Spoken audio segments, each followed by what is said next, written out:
Hello everybody, welcome back to my channel. So today, for day 13 of the 30 days of clay, I'm going to show you how I made this. This is actually made out of air dry clay. Very pleased with how it's turned out. This is just a little ornament for one of my shelves. It's a little coconut half with a tapioca in from Sumikko Gurashi and a little straw there because I wanted it to look like a little coconut drink, and I think it does. So yeah, hopefully you enjoy this video. If you haven't already, make sure you are subscribed to get notified for the rest of the 30 days of clay series, which is a series I am doing throughout July, just making things out of clay, whether it be air dry clay, polymer clay, that new clear gel clay stuff that I found. I want to be doing lots of people next week, so I think starting on Saturday I'm going to do maybe like a people week, so make sure you're tuned in for that. But anyway, I hope you enjoyed today's video and I'm just going to get stuck straight on into it. As I said at the start of the video, this is an air dry clay tutorial today, so I'm using the Daz air dry clay. This is the Daz Smart in the white, you know, the one that comes in the red packet. I often find buying this in store rather than Amazon and stuff is often cheaper, so always recommend looking in stores such as like the Works or the Range. They usually have it. So I rolled out a big ball of air dry clay. As you can see, this got very messy. I did use a silicone mat down on my desk just to protect that, but I rolled out the ball and cut it with my scissors so that I had a nice flat edge on one side.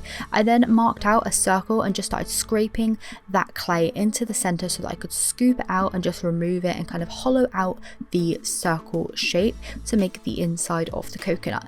This took a little bit of to and fro in, but once I was happy with how much I had taken out, I just really smoothed that out with the back of my sculpting tool. These sculpting tools are also by the brand Daz. I bought them in TK Maxx on offer. I think they cost me £8 for 4 tools. The quality of them is really good, so I'd probably highly recommend them at full price if you don't have any sculpting tools. But that was the first one that I used, as well as this needle tool. It also comes with a silicone one and a big dotting tool as well, and yeah, they are just so good. I then textured the outside of the coconut, just making small sweeping motions, and added a little snake like straw just to blend that down into the center of the coconut. I then left this for a week to dry, to fully dry and make sure that all of the inside of the clay was, you know, dried all the way through. A week. A whole entire week. This is why I don't use air dry clay very often, because I'm very impatient. But yeah, I left it dry for a week and then I moved on to painting. So to paint my little air dry clay figure, I used acrylic paint. I made sure to water this down to begin with just to get a nice thin coat and then building it up. I did 2 coats of each colour in total. I painted the inside a nice cream colour, the outside in a very pale brown, and I also made this little tapioca off screen. I know, really naughty of me. I think I filmed it and then I lost the footage. But anyway, once all of these bits were painted, I then moved on to UV resin. So I filled it with a few little drops, rolled it around and cured it. Then I did that again to build up that layer. Using another bit of the UV resin, I popped my little painted tapioca down into that, like squishing it around a bit so it was nice and flat, and then cured that again so that kept the tapioca in place.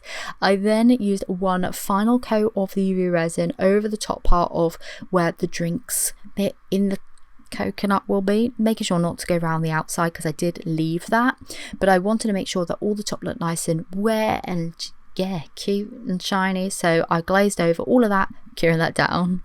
Okay, so I've just finished glazing all the top part. Do you know what? I'm going to do something a bit different for me, and I'm not going to glaze this. I think it just looks fine the way it is. I feel like if I put matte on it, it's going to fill in some of those cracks, which I don't want it to do, and I don't want it glossy. And considering I'm going to be keeping this piece for myself, I think I'm just going to leave it like that. I think it's going to be okay. I like the difference between the wet look part of the inside of the coconut and the matte of the outside, and I just don't think it needs matte on it. It's just going to go on my shop. It's going to be fine. So yeah, there's this little guy. I really like that. I think that's super cute. What more to say about it? I think the pink of the tapioca, the light blue of the straw goes well. Definitely Sumikko Gurashi kind of like colour scheme going on there. I tell you what, actually, one bad thing, I have got a little hair on the tapioca itself. Don't know if you can actually see it, but it's bugging me. And for some reason, I like to point out things that bug me. Can you see it there? So that's really annoying. But from, you know, just being on my shelf, no one's ever going to notice it. But yeah, there it is, the little tapioca in a coconut. I hopefully you enjoyed today's video. We'll tune back in for tomorrow, which is going to be day 14 of the 30 days of clay. Thank you so much for joining me, and I'll see you then. Bye.